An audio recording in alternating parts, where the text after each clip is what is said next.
ጤና ይስጥልን እንዴት ውላችኋል ተመልካቾቻችን ከኢትዮጵያ ቴሌቪዥን 7 ሰዓቱናል የሰዓቱን ዜና ይዘን ቀርበናል ከዜናዎቹ ጋር ሰናይት ብርሃኔ ነኝ አብራችሁን ቆዩ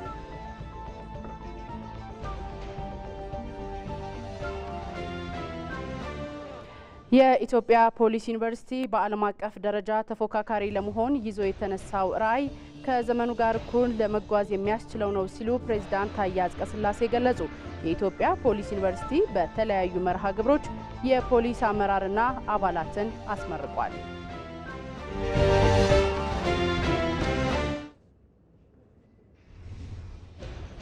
አስረኛው የአፍሪካ የሲቪል ሰርቪስ ጉባኤ ተከፈተ።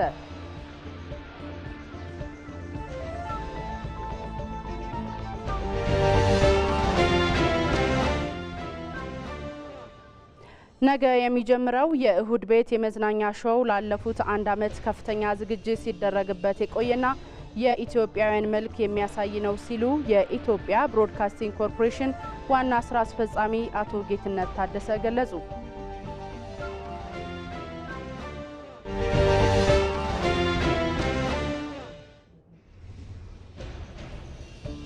ከውጪ ኢራን ለዲፕሎማሲያዊ ውይይት የምትቀመጠው እስራኤል ማጥቃቷን ስታቆም ብቻ መሆኑን የኢራን የውጭ ጉዳይ ሚኒስትር አባስ አርጋቺ ተናገሩ።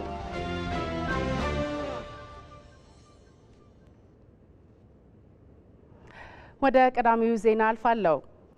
የኢትዮጵያ ፖሊስ ዩኒቨርሲቲ በተለያዩ መርሃ ግብሮች ከመላው ኢትዮጵያና ከጎረቤት ሀገራት የተወጣጡ የፖሊስ አመራርና አባላትን ትምህርትና ስልጠና በመስጠት አስመርቋል።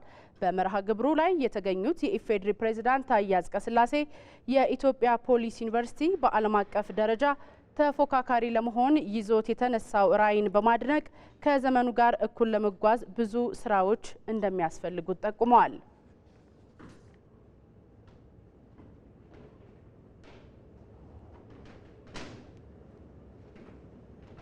እዚህ ጉዳይ ላይ እንቆያለን ተመልካቾቻችን። በዚህ ጉዳይ ላይ ተጨማሪ ማብራሪያ ሊሰጠን ባልደረባችን እድሉ ፈቀደ በቀጥታ መስመራችን ላይ ይገኛል። እድሉ እንደምን ውለሃል? እንግዲህ የኢትዮጵያ የፖሊስ ዩኒቨርሲቲ በተለያዩ የትምህርትና ስልጠና መርሃ ግብሮች ኢትዮጵያውያንና የጎረቤት ሀገራት የፖሊስ አባላትና አመራሮችን አስመርቋል። በመርሃ ግብሩ ላይ የተገኙት እንግዶች ያነሷቸው ዋና ዋና ነጥቦች ምንድን ናቸው?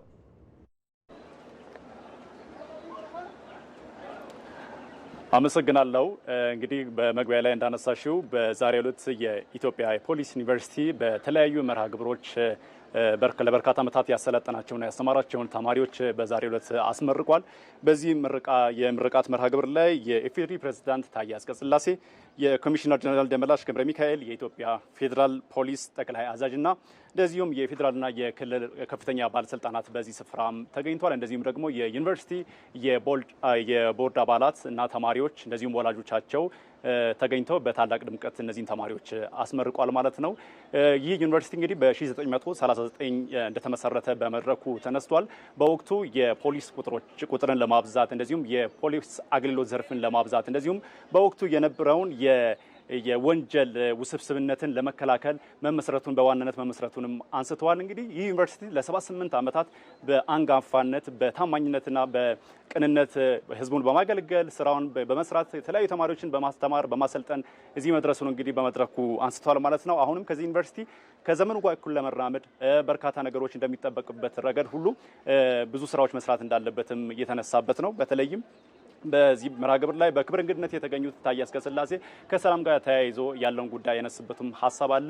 በተለይ ተማሪዎች ይህንን ፈተና አልፎ ስልጠናውና ፈተና አልፎ ለዛሬ መብቃታቸውን አድንቀው እንዲህ ደግሞ ከነሱ ብዙ እንደሚጠበቅባቸው ብዙ ስራ እንደሚጠበቅባቸውም አንስተዋል። እነዚህ ተማሪዎች የፖሊስ ስልጠና የፖሊስ ሳይንስ ነው የተማሩት። በተለይም በዚህ ዘንድሮ ዓመት ደግሞ የፖሊስ ሳይንስ ዲፓርትመንት ደግሞ ለየት ያደርገዋል የዘንድሮ ምርቃት ማለት ነው። ምክንያቱም ከነሱ ብዙ ነገር ይጠበቃል።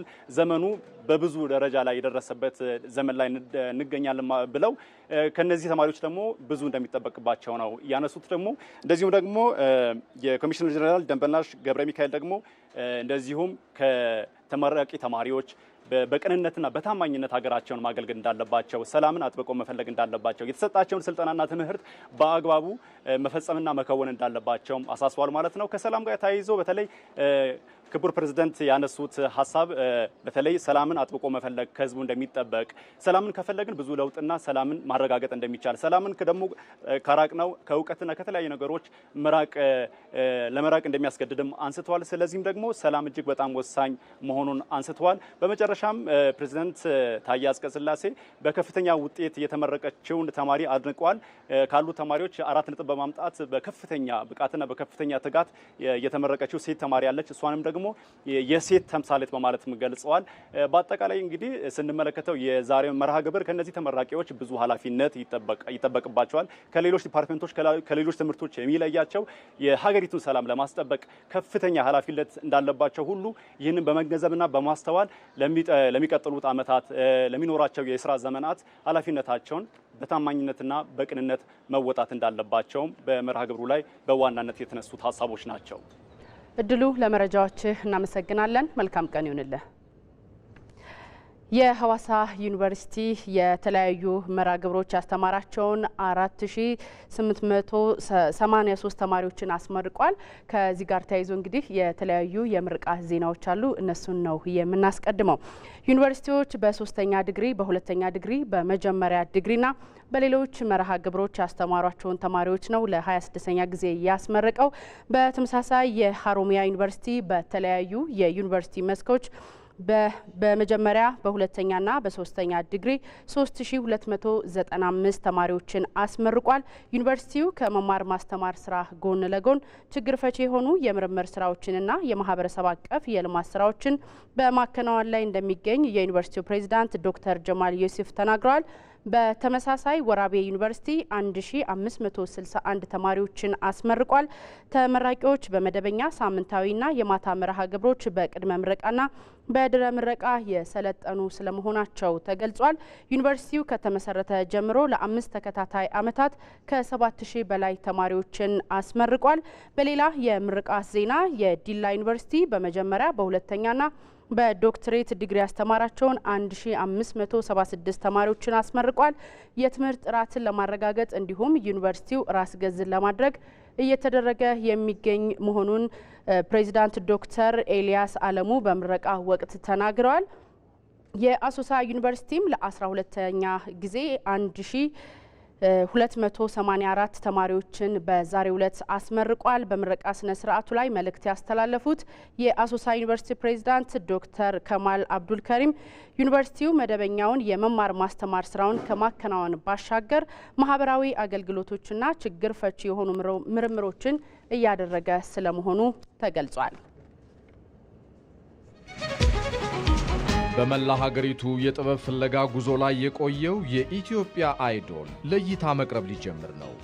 እስኪ ጠይቂያቸው ከምስራቅ እስከ ምዕራብ፣ ከሰሜን እስከ ደቡብ በአራቱም አቅጣጫ የአይዶል ጉዞ ተደርጓል። የጥበብ ድግስም ተዘጋጅቷል።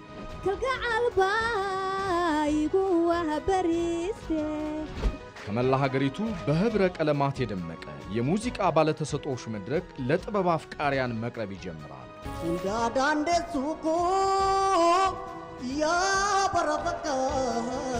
የኢትዮጵያ አይዶል ጉዞ ጥበብን ፍለጋ እሁድ አመሻሽ 12 ሰዓት ላይ በኢቲቪ መዝናኛ መቅረብ ይጀምራል።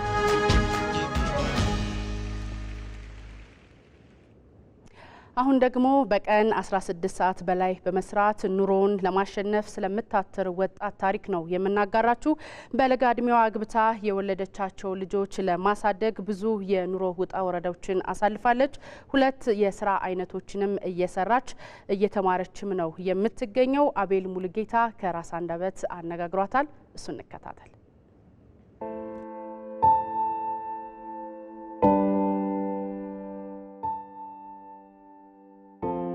ስሜ ማሌት መንግስቱ ይባላል። የአዲስ አበባ ነው ተወልጄ ያደኩትኝ። የአንድ ልጅ እናት ነኝ።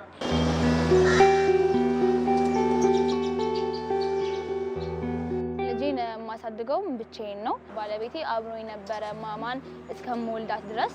በአጋጣሚ በተፈጠረ ጸብ ምክንያት እስር ቤት ገባ። ያገባሁበትም ሁኔታ ጥሩ ስላልነበረ ከቤተሰቦቼ ጋር ጥሩ ኮሚኒኬሽን አልነበረኝም። ከዛ በዛ ሰዓት ላይ በጣም ብዙ ቻሌንጆች ነበሩብኝ በእኔ ህይወት ላይ ቤት ኪራይ ለመክፈል ልጄ የሚያስፈልጋትን ነገር ለማሟላት የነበረብኝ ኃላፊነት በጣም ከባድ ነበረ። ልብስ አጥቦ ነበር በዛ ሰዓት። ከዛ ሰዎች ጎረቤቶች ምናምን አሰባስበውልኝ ማሽን ገዝቼ አዝያት ምናምን መኖሪያ ቤት በሬ ጋር እየሰራሁኝ ነበረ ያለፍኩት ያን ጊዜ።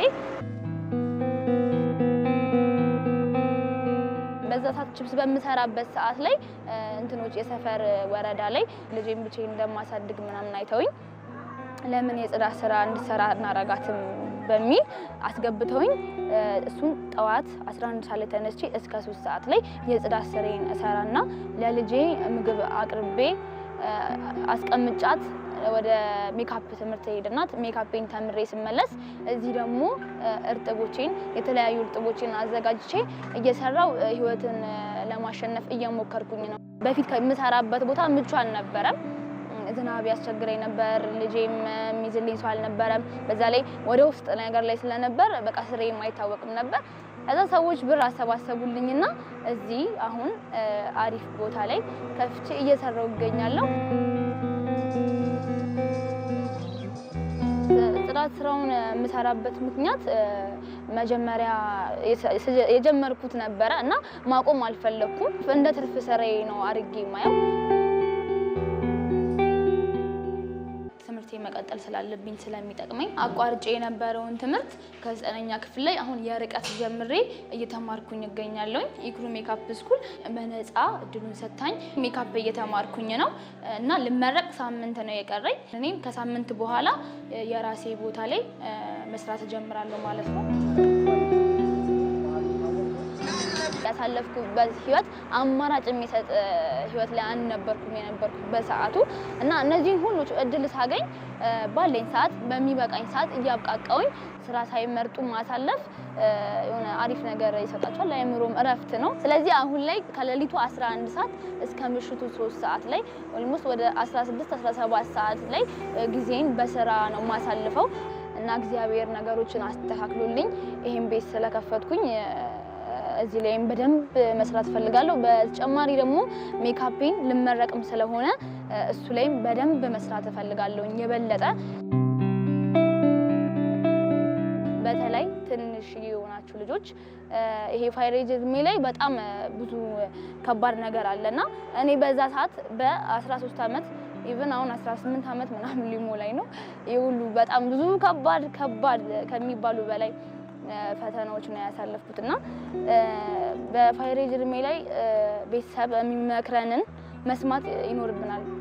ሴቶች ልጆች በተለይ ማለት ነው።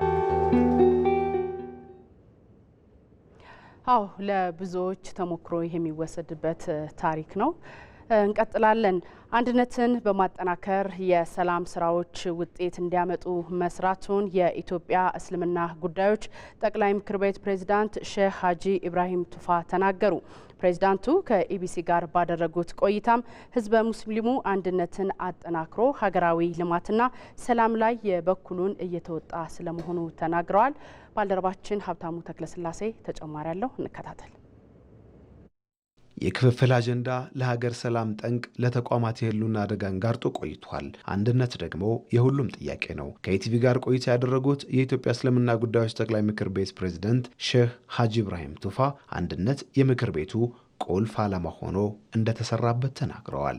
የድሮ ስርዓቶች እንዳልኩት ስማችን ብዙ አድርጎ በተለያየ ታርጋ ለጥፈውብን እኛን ለመበታተን እንዲመቻቸው ሲያደርጉ የነበረ ይህንን ያነሳልን ቢኖር ክቡር ጠቅላይ ሚኒስትራችን ናቸው። ይህንን መሰረት በማድረግ እኛም ወደዚህ ስንገባ ትልቁና ዋነኛው የሰራነው አንድነት ላይ ነው። አልሐምዱሊላህ ተሳክቶልናል። የዑለማዎች አንድነትና ትብብር ሰነድ በእጃቸው ገብተዋል። እሱ ወደ ተግባር ለውጠናል። በአንድነት መቆም ሲቻል መተባበር ሲሰምር ስለ ሀገር ሰላም በጋራ መስራት ይቻላል። ሼህ ሀጂ ኢብራሂም ቱፋ እንዳነሱት አንድነት ጠቅላይ ምክር ቤቱ አርአያነት ያለው ተግባር እንዲፈጽም ያስቻለው ነው። መጅልሳችንም ሆነ እኔም ቅድማ ከዲናችን ከተቋማችን መገልገል ጎን ለጎን ለሰላም ነው። ሰላም ሲኖር ሁሉም ነገር ይኖራል። ሰላም ከሌለ ሁሉም የምንላቸው ነገር ሁሉ ሊኖር አይችልም። ሰላም ስላለ ነው ይሄንን ሁሉ መስራት የቻልነው። ከኛ በፊት ማንም ደፍሮ ያልገባ ሶማሌና አፋር መካከል አላህን ተስፋ በማድረግ እንዲሁም ደግሞ የመንግስታችን ቅንነትና ቀናነትን በመተማመን እኛ ተቃራኒ አይሰራም ብለን በመተማመን ገብተን ያያችሁትን ውጤት አላህ አግዞን ልናመጣ ችለናል። አንድነት ሰላምን በማምጣት መተባበር፣ መተዛዘን በማስፈን ብቻ አልቆመም የሚሉት ሼህ ሀጂ ኢብራሂም ቱፋ አንድነት የጋራ ተቋምን በጋራ ወደ መስራት እያመራ ስለመሆኑ አስቀምጠዋል። አንድነት ስንል አንዱ አንዱን ጨፍልቆ በአንዱ እንዲመራ እንዳልሆነ ለሁሉም ግልጽ ነው መሰለኝ። ጠንካራ መጅልስ እንዲመጣ የጋራ ቤት እንድንሰራ በአንድነት ሁሉም የኔ ነው የሚለው እቺ ወንበር የሁሉም ላኢላሃ ኢላላህ ላለ ሙስሊም ሁሉ እኩል እንደመሆኑ መጠን ሁሉም የሚሳተፍበት ሁሉም የኔ ቤት ነው ብሎ አብሮ በጋራ የራሱን ቤት የሚገነባበት ምርጫ እንዲመጣ ብለን ወስነን ያው ምርጫ ቦርድ ከገለልተኛ አካል መርጠን ምርጫ ቦርዱ አልሐምዱሊላህ እስካሁንም እያያችሁ ነው። በሃይማኖት ተቋማት የሚሰፍን አንድነት ለሀገር ሰላም አስተዋጽኦ ከፍ ከማለቱም በላይ የጋራ ሀገር ለመገንባት በሚደረገው ጥረት እጅግ ጠቃሚ አበርክቶ ይኖረዋል። በጠቅላይ ምክር ቤቱ የተሰሩ ለአንድነት የሚያግዙ ስራዎች ሀገራዊ ጉዳዮች ላይ በንቃት ለመሳተፍም ያስቻለ እንደነበር ነው ስራ አስኪያጁ ሀጂ ከማል ሀሩን የሚያነሱት። የአንድነትና የሰላም ኮንፈረንሶች ከ20 ያላነሱ በሁሉም ክልሎች ደረጃ በሚሊኒየም ጨምሮ በተለያዩ ቦታዎች ተሰርተዋል በእነዚህ በ3 ዓመት ውስጥ። ከዛ ውጪ የተለያዩ ጉብኝቶችም ተደርጓል በየክልሎቹ። የምክክር ኮሚሽንን በሚመለከት በበፊቱ አይነት ተቋም ቢሆን ኖሮ ኮምፒት ማድረግ አንችልም። አሁን ግን የሙስሊሙን ጥያቄ ይሄ ዩኒቲ በመኖሩ በጋራ ተሰባስቦ ጥያቄዎቹን አጀንዳዎቹን አስቀምጦ ቀርጾ ለማህበረሰቡ የሚጠቅሙ ነገሮች መፍትሄ እንዲኖሩት በሀገርም ደረጃ ሰላም እንዲኖርና አገራዊ ጉዳዮች ላይ አዋጆች ይወጣሉ፣ አስተዋጽኦ እናደርጋለን። የሚወጡ ምክክሮች ይኖራሉ፣ ስብሰባዎች፣ ትልልቅ ስብሰባዎች ይኖራሉ። የተለያዩ አዋጆች ሲቀረጹ የራሳችንን አስተዋጽኦ እንሰጣለን። ጠቅላይ ምክር ቤቱ በተጠናከረ አንድነት ለሀገር ሁለንተናዊ እድገት ሚናውን ለማሳደግ እንደሚሰራ ነው የገለጸው። 10ኛው የአፍሪካ የሲቪል ሰርቪስ ጉባኤ ተከፍቷል። በጉባኤው የተባበሩት መንግስታት ድርጅት የኢኖቬሽንና ቴክኖሎጂ ጉባኤም አብሮ እየተከናወነ ይገኛል። ጉባኤው ለ3 ቀናት የሚቆይ ነው። እዚህ ጉዳይ ላይ ቆይታ እናደርጋለን ተመልካቾቻችን። በጉዳዩ ላይ ማብራሪያ ሊሰጠን ባልደረባችን ሳምሶም በላይ በቀጥታ መስመራችን ላይ ነው የሚገኘው። ሳምሶም እንደምን ውለሃል? በጉዳዩ ላይ የተነሱ ዋና ዋና ሀሳቦች ምንድናቸው? ከጉባኤውስ የሚገኘው ውጤት ምንድነው ተባለ? እሺ እጅግ አድርጌ አመሰግናለሁ። ተመልካቾቻችን እንግዲህ በዛሬው ዕለት 10ኛው የአፍሪካ ሀገራት የሲቪል ሰርቪስ ወይም የመንግስት አስተዳደር ጉባኤ እየተከናወነ ነው የሚገኘው። እንግዲህ ጉባኤው እየተከናወነ የሚገኘው በዚህ በኢትዮጵያ ነው። 9ኛው በዩጋንዳ መከናወኑ ይታወሳል። ከዚሁ ጋር በተገናኘ እንግዲህ ጉባኤው በየ2 ዓመቱ የሚካሄድ ነው። እንግዲህ የጉባኤው ዋና ዓላማ ምንድነው? በአፍሪካ ሀገራት እየተሰጡ የሚገኙ የመንግስት አገልግሎቶች መዘመንን በተመለከተ ቴክኖሎጂን ተጠቅመው ለህብረተሰቡ ፍትሐዊ የሆነ አገልግሎት ከመስጠት አንጻር መሰራት ያለባቸው ጉዳዮች ላይ የሚያተኩር እንደሆነ ተገልጿል። እንግዲህ ከዚሁ ጋር በተገናኘ ተሞክሯቸውን ከሚያካፍሉ ሀገራት መካከል ኢትዮጵያ አንዷ ሆናለች እና በዛሬው መድረክም የኢፌዴሪ ምክትል ጠቅላይ ሚኒስትር ተመስገን ጥሩነህ በተገኙበት ነው እንግዲህ ጉባኤ ያከፋፈት መርሃ ግብሩ የተከናወነው። እንግዲህ በዚህ መርሃ ግብር ላይ ኢትዮጵያ ይህንን አገልግሎት ከማዘመን አንጻር የሰራቻቸው በጣም በርካታና ዘርፈ ብዙ ስራዎች እንዳሉ በመድረኩ ተጠቅሷል። እንግዲህ አንድ እንደማሳያ የተጠቀሰው የመሶብ የአንድ ማዕከል አገልግሎት ነው። እንግዲህ በዚህ የመሶብ የአንድ ማዕከል አገልግሎት እጅግ በርካታ የሆኑ አገልግሎቶችን ወደ ዘመናዊ ቴክኖሎጂ በመቀየር እንግዲህ ዜጎች ቀልጣፋ ተጠያቂነት ያለውና ግልጸኝነትን የተላበሰ አገልግሎት እንዲያገኙ ጥረት እየተደረገ መሆኑን በዚህም የተገኙ ውጤቶች መልካም መሆናቸው ተገልጿል። እንግዲህ ይህ ቴክኖሎጂ አዘር አገልግሎቶች ከመከናወናቸው ወይም ተግባራዊ ከመደረጋቸው በፊት በማኑዋል ይሰሩ በነበረበት ጊዜ የተወሰኑ የህብረተሰብ ክፍሎችን ያገለለ አገልግሎት እንደነበርም እንደዚሁም ህብረተሰቡ በጣም ከፍተኛ የሆነ ቅሬታ የሚያቀርብበት አግባብ እንደነበረ ገልጿል። እንግዲህ ይሄ አገልግሎት ግን ተቀይሮ በዘመናዊ ቴክኖሎጂ ከተደረገ በኋላ እነዚህ ነገሮች ሁሉ 100% መቀረፍ መቻላቸው ለአካል ጉዳተኛም ሌሎችም ልዩ ፍላጎትም ላላቸው ዜጎች ጭምር በፍትሃዊነትና በኩልነት የመንግስት አገልግሎትን እንዲያገኙ ከማድረግ አንጻር በሙስና የሚስተዋሉ ብልሹ አሰራሮችንም እንደዚሁ ከመቅረፍ አንጻር በርካታ ስራዎች ተሰርተው እንግዲህ በዚህ አገልግሎት ውጤት ማምጣታቸውን ተገልጿል። እንግዲህ ኢትዮጵያ በሌሎች ዓለም ሀገራት ላይም እንግዲህ ይህ እያከናወነች የምትገኘውን የአሰራር ለውጥ የማዘመን ስራ በሌሎች ሀገራትም ተመክሮዋ እየተወሰደ ተግባራዊ እየተደረገ እንደሚገኝም ነው የተገለጸው። እንግዲህ ኢትዮጵያ በጣም ከቅርብ ጊዜ ወዲህ እያከናወነች ያለችው ይሄ ስር ነቀል የሆነ ለውጥ በአዘርባይጃንም እንደዚሁ ድጋፍ እየተከናወነ የሚገኝ እንደሆነ ተነግሯል። ጉባኤው ለ3 ተከታታይ ቀናቶች የሚቆይ ነው የሚሆነው። እንግዲህ በጉባኤው ላይ በርካታ ከተለያዩ የአፍሪካ ሀገራትና ከሌሎችም የአውሮፓ ሀገራት የተገኙ የስራ ኃላፊዎች እንግዲህ ውይይት እንደሚያደርጉና በውይይቱም በአፍሪካ ላይ ያለውን የመልካም አስተዳደር ችግር ከመፍታት አንጻር ውጤታማ የሆነ ነጥብ ይገኝበታል ተብሎ ይጠበቃል። ሳምሶን፣ ለመረጃዎች እጅግ አድርገን እናመሰግናለን። መልካም ቀን።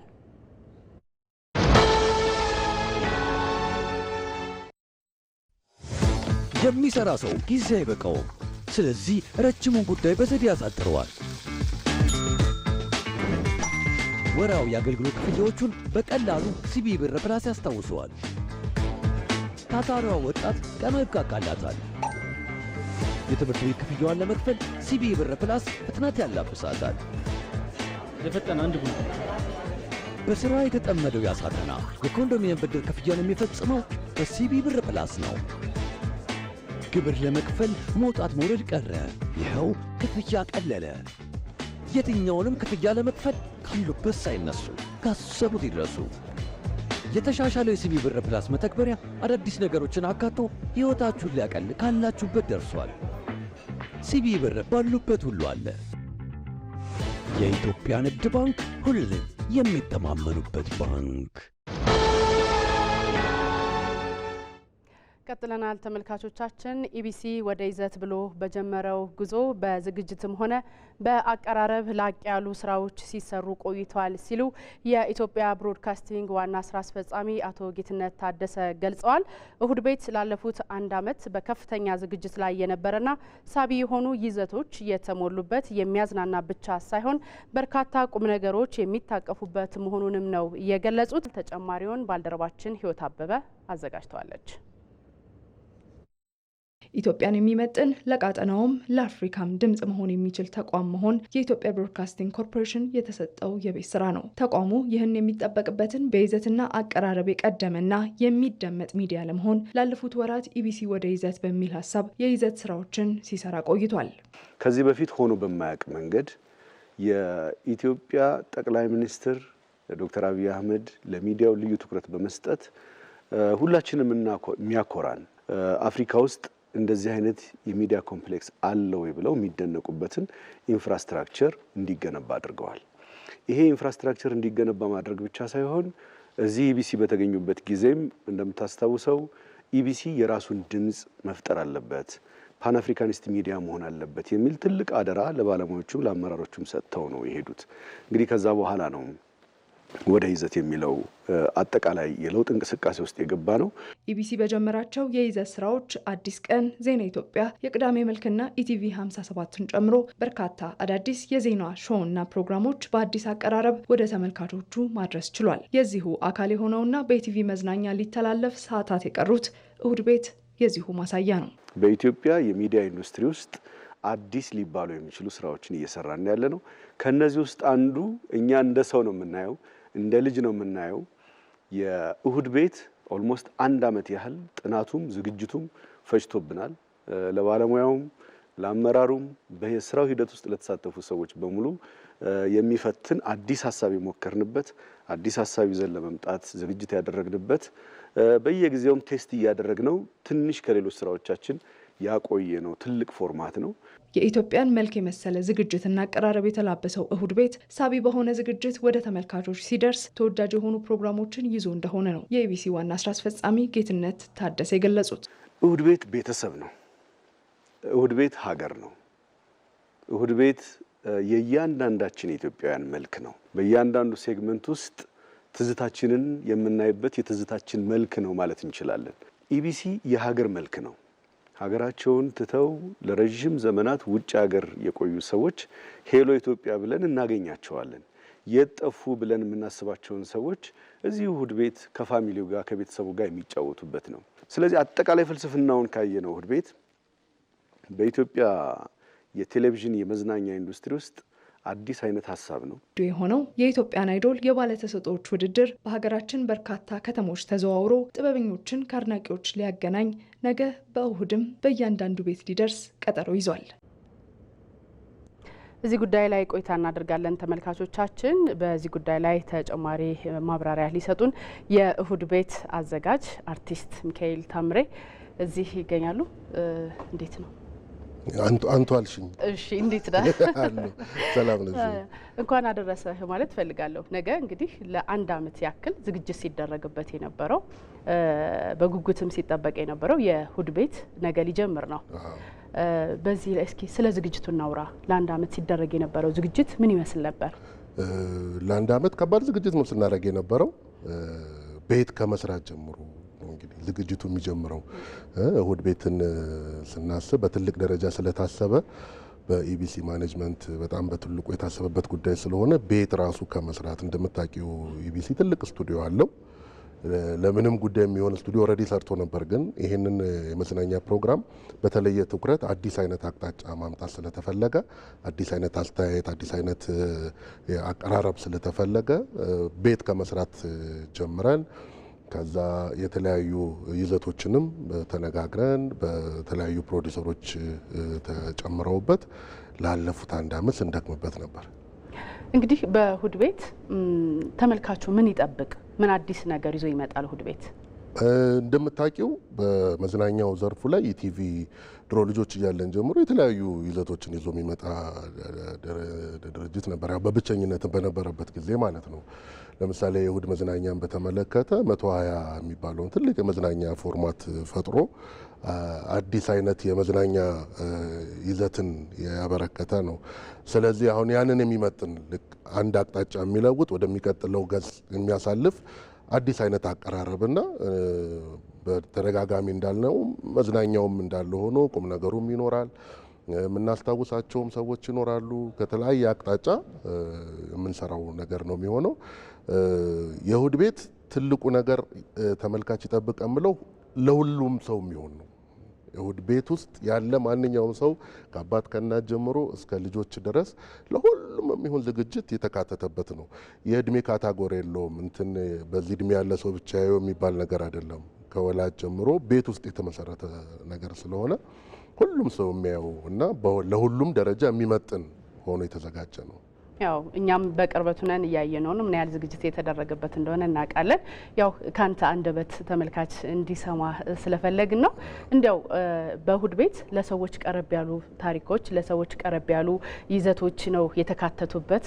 በአንተ ምልከታ ይሄ እንዴት ታየዋለህ? አዎ በጣም በተለይ ምንድነው መሰለሽ የተለያየ ይዘቶች አሉት። አሁን ለምሳሌ ሄሎ ኢትዮጵያ የሚል አንድ ይዘት አለን። ሄሎ ኢትዮጵያ የተለያዩ ከዓይናችን የጠፉ ሰዎችን ፈልገን የምናገኝበት ነው። ደርሶ መልስ ፕሮግራም አለን። እሁድ ቤት የግድ ሁሉም ሰው ወደ ቤታችን መምጣት ብቻ ሳይሆን እኛም ወደ ሁሉ ቤት የምንሄድበት ነው። ሄደን እንጎበኛቸዋለን። ከተሞችን፣ አኗኗራቸውን እናያለን እና እነዚህን የመሳሰሉ በጣም ብዙ ዝየራ አለን። ሄደን ዘመዶቻችንን እንጠይቃለን። ወደ ቤትም እንጋብዛለን። ተመልካችን ወደ ቤታችንም እንጋብዛለን እና እንዳልሽው ለሁሉም ቅርብ የሆነ እና ሁሉንም ሊያስደስት የሚችል ሊያዝናና የሚችል ሊያሳውቅ የሚችል ሊያስታውስ የሚችል እና ከሳምንት ሳምንት በናፍቆት የሚጠበቅ አይነት ፕሮግራም እንደሚሆን ተስፋ እናደርጋለን። ድካማችን የዛ ያህል ነው። እንደሚሳካልን መቼም ባለሙሉ ተስፋ ነን። ያው እንግዲህ ከአንጋፎቹ ከአንተንም እንዲሁም ደግሞ አርቲስት ሙሉዓለም ታደሰ ሌሎች ደግሞ ወጣት ጋዜጠኞችን ጨምሮ በልዩ ዝግጅትና አቀራረብ የሚቀርብ ነው። ተመልካቾች እንግዲህ ነገ ይጀምራል እንዲከታተሉ ነው የምንጋብዛቸው። አዎ እንዳያመልጣችሁ ተከታተሉ። ከነገ ከጠዋት ጀምሮ እሁድ ቤት ይከፈታል። ወደ ቤታችሁ እንመጣለን፣ እናንተም ወደኛ ቤት ትመጣላችሁ። እሁድ ቤትን በደስታ እንጀምረዋለን ነገ። አርቲስት ሚካኤል ታምሬ እናመሰግናለን። አመሰግናለሁ። መልካም ቀን። ዓለም በከፍተኛ የገበያ ውድድር ውስጥ ትገኛለች። ይህን ውድድር በአሸናፊነት ለመውጣት ደግሞ የገበያ መረጃ ቀዳሚው ድርሻ ይወስዳል። ለዚህም ነው በተለያየ መልኩ የሚወጡ የኢኮኖሚ መረጃዎችን የምከታተለውና በጥንቃቄ የምተነትነው። በሀገር በቀል የኢኮኖሚ ማሻሻያ ኢትዮጵያ የምትከተለው የኢኮኖሚ አቅጣጫ ምን ጉዳዮች ይዟል? ዘመዴነ ንጋቱ ነኝ። በየሳምንቱ በኢቲቪ ቢዝነስ ይጠብቁን።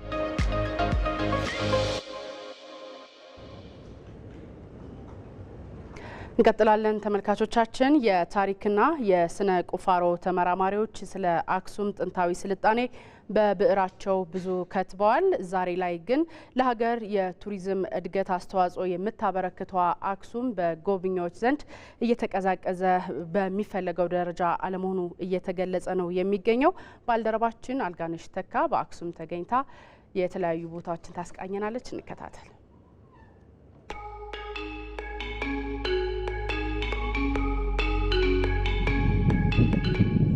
የንግስተ ሳባ ቤተ መንግስት በአክሱም ከተማ ከሚገኙ የአርኪኦሎጂ ውጤቶች ውስጥ አንዱ ነው። ከ6ኛው ክፍለ ዘመን ጀምሮ እንደነበረም ነው የምርምር ውጤቶች የሚጠቁሙት። አሁን ያለንበት ቦታ በተለምዶ ድንጉር ወይም ደግሞ የንግስተ ሳባ ቤተ መንግስት ተብሎ ይጠራል ወይ ይነገራል። ይህንን ቦታ የተቆፈረው በ1960ዎቹ አካባቢ በፍራንሲስ አንፍሬ የተባለ ፈረንሳዊ ስነ ቁፋሮ ተመራማሪ ነው የተገኘው። ሙሉ በሙሉ የተገኘው በ58 ታይምስ 58 ሜትር ስኩዌር ሰፍሮ ይገኛል። በጣም ሰፊ የሆነ ወይም ደግሞ ከአክሱም ከነበሩት ቤተ መንግስታት ሁለተኛ እንደሆነ፣ አንደኛው ተአካ ማርያም ቤተ መንግስት ይባላል። አክሱም ውስጥ ከተማ ውስጥ ይገኛል። መጀመሪያ አንደኛ የሆነ ተአካ ማርያም ነው። ይሄ ግን በስፋት ይሁን በይዘታው ሁለተኛ ቤተ መንግስት እንደነበረ የሚነገረው። እንደምታዩት ወደ 53 ሩሞችም አሉ። ምን አይነት ቤተ መንግስት እንደነበረ ኦልሬዲ ግልጽ ነው፣ ይታያል። የታሪክ መዛግብት እንደሚነግሩን ከሆነ በአክሱም በርከት ያሉ ቤተ መንግስቶች ነበሩ። ይሁን እንጂ የሚበዙት ወድመዋል። የንግስተ ሳባ ቤተ መንግስት ግን ሙሉ በሙሉ አልወደመም። አሁን ላይም ቢሆን በዘመኑ ለነበረው ይዞታ ማሳያ የሚሆኑ ምልክቶች ይታያሉ። የንግስቷ ምግብ ማብሰያ ቤት፣ ወጥ ማብሰያ ቤት እንደነበረ ነው የሚነገረው። ያው ጥናቱ የሚያመላክተው ያ ነው። ምክንያቱ የተቃጠለ ውጤቶችም እዚህ ውስጥም ተገኝተዋል። እነዚህ ከሳህራ በታች የሚባሉ ሀገሮች የጡብ ግልጋሎት ለመጀመሪያ ጊዜ ጥቅም ያዋለች አክሱም ኢምፓየር ወይም ደግሞ የአክሱም ኪንግደም እንደነበረ ጥናቱ ያመላክታል። የአክሱም ከተማ ቱሪዝም ጽሕፈት ቤትን የቱሪስት ፍሰቱ ምን ደረጃ ላይ ነው ስንል ጠይቀናል። ከጦርነቱ በፊት በነበረው ሁኔታ ለምሳሌ ወስደን ብናይ በርካታ ቱሪስቶች የሚጎበኙበት ሁኔታ ነው የነበረው። በሚሊዮን የሚቆጠር ሰው ነው የሚጎበኛት የነበረው። የውጭ ሀገር ቱሪስቶች ስናይም ከ30 ሺህ በላይ ቱሪስቶች ደርሶ የነበረበት ሁኔታ ነው የነበረው ማለት ነው። አሁን ወደ ነበረበት የመመለስ አዝማሚያ እያየን ነው። ለምሳሌ የውስጥ ሀገር ቱሪስቶች በሚሊዮኖች የሚቆጠር ሰው እየጎበኘን ነው ማለት ነው። የውጭ ሀገር ቱሪስትም ስናይ ያው እየመጣ ነው ማለት ይቻላል። ቱሪዝም እንደ ሀገር የኢኮኖሚ ምሰሶች ከሆኑ ዘርፎች ውስጥ ተጠቃሽ ነው። የዘርፉን ትሩፋት ለመቋደስ ደግሞ የጋራ ርብርብ እናድርግ የአክሱም ከተማ ቱሪዝም ጽሕፈት ቤት ጥሪ ነው። መተጋገዝ ያስፈልጋል። ጥሩ ስራ መስራት ያስፈልጋል። እንደ ፌዴራል መንግስትም እንደ ክልልም እንደ ህዝብም እንደ ሚዲያዎችም እዚህ ያለው ሰላም ሁኔታ ያው እንዳያያችሁት በጣም አስተማማኝ ሰላም ነው ያለው። መንግስትም ቢያግዝና የአክሱም ቱሪዝም ወደ ነበረበት ቢመለስ ለአክሱም ህዝብና እዛው አካባቢ ላለው ማህበረሰብ ሳይሆን ለኢትዮጵያም ይጠቅማል ለሀገርም ይጠቅማል የሚል እምነት ስላለን ማለት ነው። በየአካባቢው ያለው የቱሪስት መዳረሻዎች ወደ ነበሩባቸው እንዲለሙ፣ ሰላማቸው እንዲጠበቅ፣ የፕሮሞሽን ስራዎቻችንን በሚገባ እንድንሰራ ይገባል የሚል ሀሳብ ነው ያለኝ ማለት ነው።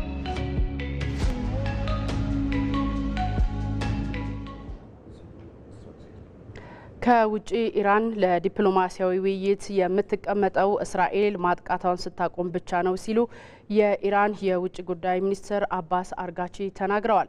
ህዝባችን በአሜሪካ ድጋፍ ቦምብ እየወረደበት ለውይይት ልንቀመጥ አንችልም ብለዋል። እስራኤል የምትዘነዝረው ጥቃት አሜሪካን የወንጀሉ ሚኒስትር አሜሪካ ወደ ማጥቃት የምትቀላቀል ከሆነ ከፍተኛ አደጋ እንደሚሆን ገልጸዋል። መስከረም ቸርነት ተመልክተዋለች። 9ኛ ቀኑን በያዘው የእስራኤልና ኢራን ግጭት በሁለቱም ወገን የሚደረጉ የአየር ጥቃቶች ተጠናክረው ቀጥለዋል። እስራኤል የኢራን ኒውክሌር መሰረተ ልማቶችን ኢላማ አድርጋ ማጥቃቷን ቀጥላለች። ኢራን በበኩሏ ወደ እስራኤል ከተሞች የምታስወነጭፈውን የሚሳኤል ቁጥር ከፍ አድርጋለች። የተለያዩ ወገኖች የተለያየ ሀሳብ እየሰጡበት የሚገኘው ይህ የተኩስ ልውውጥ የቀጠናው ስጋት ሆኖ ቀጥሏል። በቱርክ በውይይት ላይ የሚገኙት የኢራን የውጭ ጉዳይ ሚኒስትር አባስ አርጋቺ ግጭቱን በዲፕሎማሲያዊ መንገድ ለመፍታት የምንችለው እስራኤል ጥቃቷን ስታቆም ብቻ ነው ብለዋል። ሀገራቸው የምታካሄደው የኒውክሌር ልማት ሰላማዊ ነው ያሉት ሚኒስትሩ የእስራኤል ጥቃት ዓለም አቀፍ ሕግን የሚጣረስ ነው ብለውታል። የኢራን የውጭ ጉዳይ ሚኒስትር አባስ አርጋቺ ከኒውክሌር መርሃ ግብሩ ጋር በተያያዘ ከአሜሪካ ጋር ተስፋ ሰጪ ውይይት እየተደረገ ባለበት ሁኔታ እስራኤል ጥቃት መሰንዘሯን ገልጸዋል። በህዝባቸው ላይ ጥቃት የተሰነዘረ ለውይይት ልንቀመጥ አንችልም ያሉት ሚኒስትሩ ዲፕሎማሲያዊ ውይይት የሚታሰበው እስራኤል ጥቃት መሰንዘሯን ስታቆም ብቻ መሆኑን አስረግጠው ገልጸዋል። በህዝቤ ላይ በአሜሪካ ድጋፍ ቦምብ እየወረደ ከአሜሪካ ጋር ለድርድር ልንቀመጥ አንችልም ብለዋል። አሜሪካ በጥቃቱ እጇ እንደሌለበት ብትሆንም በጥቃቱ ተሳታፊ መሆኗን የሚያሳዩ አመላካች ነገሮች አይተናል ነው ያሉት። አሜሪካ ግጭቱ ከተጀመረ የመጀመሪያ ቀን ጀምሮ በጥቃቱ ላይ እጇ አለበትም ብለዋል። አሜሪካ ወደ ማጥቃት የምትቀላቀል ከሆነ ሁኔታው ለየትኛውም ወገን አስፈሪ ነው ያሉት። ኢራን በኒውክሌር ፕሮግራሟ ላይ ለመነጋገር ዝግጁ ነች ያሉ ሲሆን ይህ ግን የሚሆነው ጥቃቱ ሲቆም ብቻ መሆኑን ገልጸዋል። እንደ አውሮፓውያን አቆጣጠር በ2015 ኢራን የኒውክሌር ፕሮግራሟን ተከትሎ የረዥም ጊዜ ስምምነት ከዓለም የሀያል ሀገራት ቡድን ጋር ማድረጓን ያስታወሱት ሚኒስትሩ አሁንም ለድርድርና ውይይት እድል አለ ብለዋል። ኢራን ለዲፕሎማሲያዊ ውይይት ዝግጁ በሆነችበት ሁኔታ የአሜሪካው ፕሬዝዳንት ዶናልድ ትራምፕ ኢራን ላይ ጥቃት ለመሰንዘር የቀረበ እቅድ አጽድቀዋል የሚለውን ተከትሎ የኢራን የውጭ ጉዳይ ሚኒስትሩ አሜሪካ ወደ ማጥቃት የምትቀላቀል ከሆነ ለየትኛውም ወገን ሁኔታው አይበጅም ብለዋል። ዶናልድ ትራምፕ የአሜሪካ የብሔራዊ መረጃ ዳይሬክተር ኢራን የኒውክሌር ጦር መሳሪያ እያበለጸገች ነው ለሚለው ማረጋገጫ የለውም ተብለው ለተነሳላቸው ጥያቄ መረጃው ተሳስቷል በማለት በኢራን ጉዳይ ያላቸውን ነቀፌታ አረጋግጠዋል። የተባበሩት መንግስታት ዋና ጸሐፊ አንቶኒዮ ጉተሬዝ በበኩላቸው የእስራኤልና ኢራን ግጭት መስፋፋት ማንም ወደማይመልሰው እሳት ሊሸጋገር ይችላል ሲሉ ስጋታቸውን ገልጸዋል። ሁለቱም ወገኖች ወደ ውይይት በመምጣት ችግሩን ሊፈቱ እንደሚገባም ተናግረዋል። የእስራኤል መከላከያ ሚኒስትር እስራኤል ካትስ በበኩላቸው የኢራን የኒውክሌር መሰረተ ልማት ጣቢያዎችን ኢላማ በማድረግ እስራኤል ጥቃት እየሰነዘረች መሆኑን ገልጸዋል። ሚኒስትሩ እስራኤል በኢራን ቆም ከተማ አፓርትመንት ላይ በፈጸመችው የአየር ጥቃት አንድ የኢራን ከፍተኛ ደህንነት አዛዥ ተገለዋል ብለዋል። በሌላ በኩል በቅርብ ሰዓት ውስጥ በኢራን በኩል በወጡ መረጃዎች ጥቃቱ ሲጀመር ከ9 ቀን በፊት ተገለዋል የተባሉ የእስራኤል ጠቅላይ መሪ አያቶላህ አሊ በጥቃቱ ጉዳት ደርሶባቸው የነበረ ቢሆንም አለመሞታቸውን የኢራን የሀገር ውስጥ ሚዲያዎች ዘግበዋል። በሌላ በኩል ኢራንም ዛሬ ጠዋት ወደ ማዕከላዊ እስራኤል ሚሳኤል እያስወነጨፈች ሲሆን በተለያዩ አካባቢዎች እሳት ታይተዋል፣ ጉዳትም ተመዝግቧል ተብሏል። ተመልካቾቻችን ከኢትዮጵያ ቴሌቪዥን ለቀን 7 ሰዓት ያዘጋጀናቸው ዜናዎች በዚህ ተጠናቀዋል። ለ1 ዓመታት ያህል በድንቅ ዝግጅትና ጥረት ሲደረግበት የነበረው የእሁድ ቤት ዝግጅት ነገ ይጀምራል። በመዝናኛ ቻናል እንድትከታተሉ እንጋብዛለን። ከዜናዎቹ ጋር ሰናይት ብርሃን የነበርኩ። በያላችሁበት መልካም ጊዜ